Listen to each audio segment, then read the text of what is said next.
दोस्तों, क्या तीसरे मतदान के साथ चुनाव आयोग के खिलाफ ऑफिशियली भाजपाई होने का एक तरह का सबूत मिल गया है? दोस्तों, क्या चुनाव आयोग भाजपा की तरफ से बैटिंग करता हुआ पकड़ा गया है? लोकतंत्र खतरे में बस बोलने के लिए नहीं है दोस्तों, बल्कि सही में लोकतंत्र को घोटने की बदबू आप कह सकते हैं कि कहीं ना कहीं चुनाव आयोग से अब आने लगी है। क्या किया है ऐसा चुनाव आयोग ने कि इस तरह की का जो सवाल है मैं कर रही हूं और इस चुनाव को लोकतंत्र की धीमी मौत बोल रही हूं, बताऊंगी इस वीडियो में आपको आगे दोस्तों। लेकिन वीडियो में आगे बढ़ने से पहले मैं आपसे रिक्वेस्ट करूंगी कि वीडियो को ज्यादा से ज्यादा शेयर जरूर कीजिएगा। मामला काफी गंभीर दिन ब दिन होते जा रहा है, तो वीडियो को पूरा जरूर देखिएगा। नमस्कार, स्वागत है आपका देश नीति में।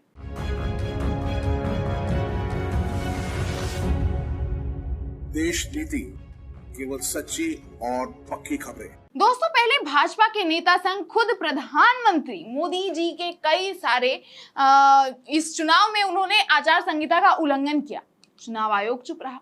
ठीक, फिर मतदाताओं के नाम वोटर लिस्ट से गायब हुए, जिसमें चुनाव आयोग खुद जिम्मेदार था। लेकिन चलिए ठीक है, फिर पोलिंग बूथ पे राम की तस्वीर रखी गई, चुनाव आयोग चुप रहा। ये भी ठीक। मुसलमानों को खदेड़ के पोलिंग बूथ से बाहर कर दिया गया, और ये सब दोस्तों मानो बस एक ट्रेलर जैसा था। लेकिन तीसरे मतदान से जो चुनाव आयोग ने जिस तरह से भाजपाई का रंग ओढ़ा है, वो इस खबर में आपको साफ साफ पता चल जाएगा। पढ़िए, लिखा है 543 ने डाले वोट, मतदान दिखा दिया शून्य, प्रशासन ने बूथ नंबर 84 पर दर्शाया शून्य मतदान, वरिष्ठ अधिकारियों ने भी आंकड़े को आगे बढ़ा दिया।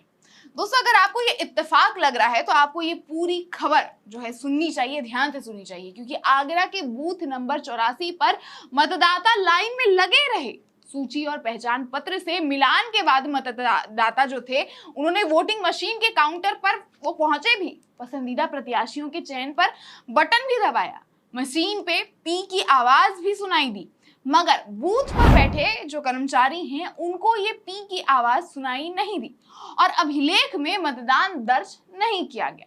जिम्मेदार अधिकारी ने भी आंख बंद कर यहाँ शून्य मतदान दर्शा दिया। वरिष्ठ अधिकारी को भी इस शून्य मतदान के आंकड़े पर आश्चर्य नहीं हुआ। मतलब दोस्तों, जिस तरह की धांधली की खबर इस चुनाव आती दिख रही है, उसे अगर देखा जाए तो ये किसी भी तरीके से इत्तेफाक तो नहीं लगता है। क्योंकि आप ही सोचिए कि अगर जो कर्मचारी है वो बैठे हुए हैं और वोटर उनके सामने अंदर गया है, तो भी तो उनको दिखेगा कि वोटर अंदर गया है, तो फिर किस तरीके से वो जो है शून्य मतदाता बन जाएगा। वैसे आपकी जानकारी के लिए बता देती हूँ दोस्तों कि बीजेपी की ओर से इस लोकसभा चुनाव में संसद के उम्मीदवार सत्यपाल सिंह बघेल हैं।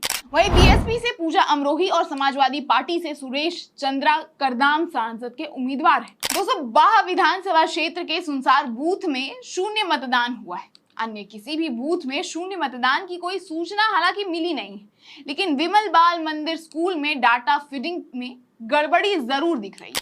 इसे दूर किया जाएगा या नहीं पता नहीं। तब भानुचंद्र गोस्वामी डीएम तैनात किए गए मंगल सिंह चौहान ने यह बताया कि बूथ पर खतैना के 938 मतदाता थे, जिनमें से 584 ने मतदान किया था। मतदान के बाद मतदान क्रमिक निर्धारित फॉर्मेट पर मतदान की जानकारी देने के बजाय सादा कागज पर पड़े मतों की यह संख्या लिखकर चले गए। प्रतिशत में बात करें तो 57.88% मतदान हुआ। उन्होंने स्वयं बूथ पर मतदान किया था। क्षेत्रीय पार्षद निधि सिंह ने वहीं बताया कि मतदान केंद्र के तीनों बूथों पर मतदान हुआ था। बूथ नंबर 84 पर मतदान नहीं होने की बात पूरी तरीके से गलत है। मतदाता बोले, लोकसभा चुनाव में मेरा मत बूथ नंबर 84 पर था। 7 मई को सुबह 10 बजे मतदान करने पहुंचा था।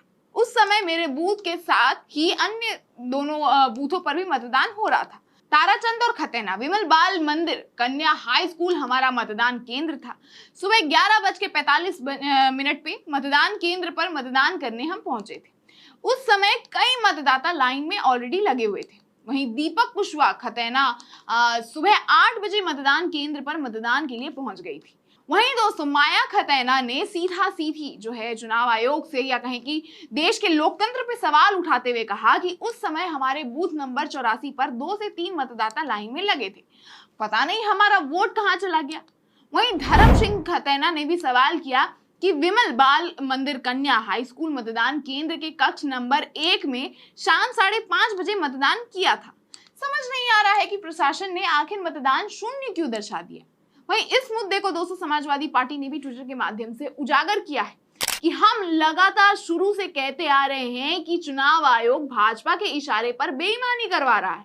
पहले तो पहले और दूसरे चरण के मतदान के आंकड़े 10 दिन बाद जारी हुए और मतदान प्रतिशत बढ़ा दिया गया, और अब ये कांड बेईमानी से लोकतंत्र स्थापित नहीं होगा। इलेक्शन कमीशन भाजपा के इशारे पर विपक्षी मतदाताओं को मताधिकारी से रोकना, लाठी डंडा चलाना, उनके पहचान पत्र मतदाता पर्ची फाड़कर उन्हें मतदान से रोकना, भाजपाइयों द्वारा बूथ कैप्चरिंग और फर्जी वोटिंग तथा अब सैकड़ों हजारों के मतदान को शून्य कर ये लोकतंत्र पर काला धब्बा और चुनाव आयोग पर सवालिया निशान है।